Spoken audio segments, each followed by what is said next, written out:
photo that you would like to use in Photoshop and double click on the background layer to make it a layer of its own, and then copy that so that you have two versions of your photo, but one of them is hidden. Now choose the text tool and look for a letter that will work. So you want the letter to be thick enough that the image, some of the image could fit inside, or you can kind of manipulate that so that it looks fun and exciting. And don't worry if you can't make the size big enough right now, because we will scale it. So I am choosing the letter Q, and now I will go to Edit and Transform and Scale, and I'm dragging the letter around until I can get it to a place where that letter Q falls on top of the picture in a way that I think will be effective. So as you can see, it's pretty much the same size.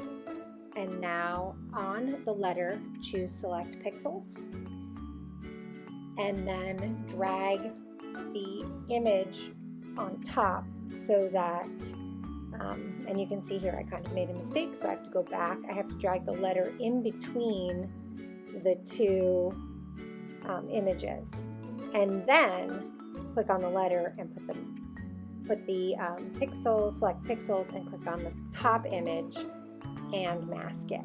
So now the image is hidden everywhere where it's not selected.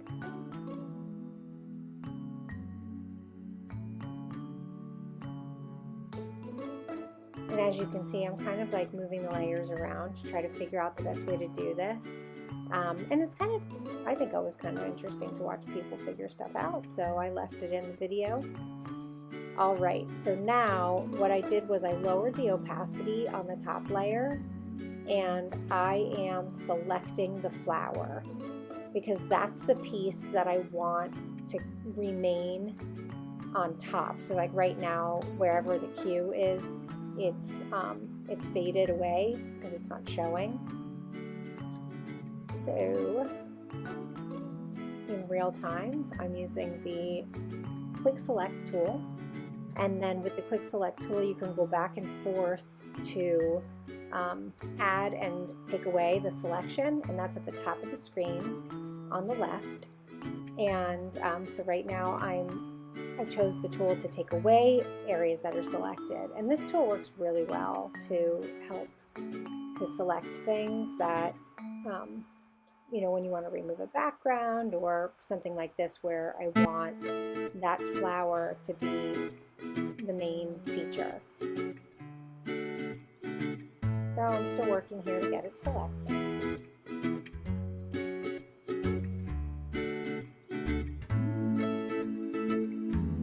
And take your time doing this because it will benefit you in the end, because you won't have to go back and do too much tweaking within the layer mask or the eraser.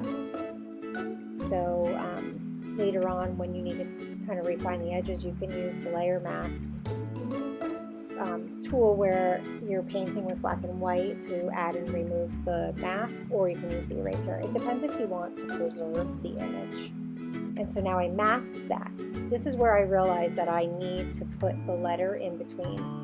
So you can watch me kind of figure that out. There you go. So the letter itself actually could be hidden, and I don't have that layer hidden, but we can work on that.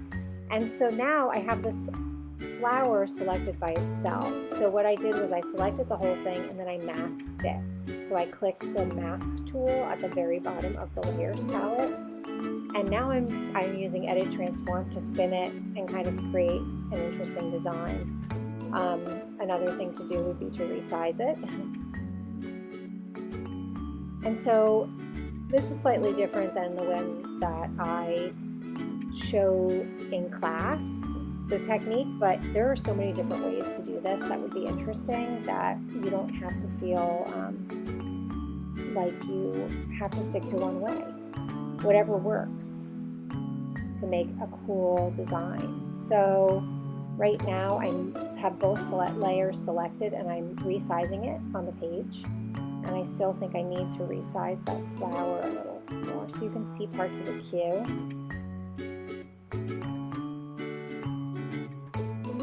It might be interesting for this, and I don't believe I do this in this video, to add a few flowers and layer them, or at different sizes. So something to think about. This is just a quick tutorial, just so that you have some reference of the tools, to remember the tools that you've seen, and then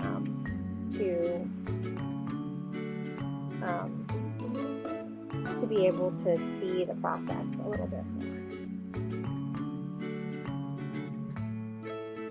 All right, so now I am going to group those two items together so that I can put blending options and put a drop shadow on both. So there's the drop shadow. You can make a color drop shadow, which I started out there with, and then you need to click on the word drop shadow in order to get these tools. If you just check the box, it will stay on the top blending options. It might start on bevel and emboss, but you want to see the drop shadow tool, so make sure you click on that. And now I'm arranging the opacity and the location, and now I need to put the background in. So I added another layer, and I'm going to use a gradient. So the gradient tool is in the middle of the toolbar, and whatever colors you see represented on the color palettes are what the gradient will be made from. So I am choosing a pink and an orange, kind of like a sunset, and then on the top left you can see what order it will go in. Oops, I moved it without its friend there. All right, and I put it, I like that down in the corner. Hopefully I kept it there. I recorded this a few days ago. And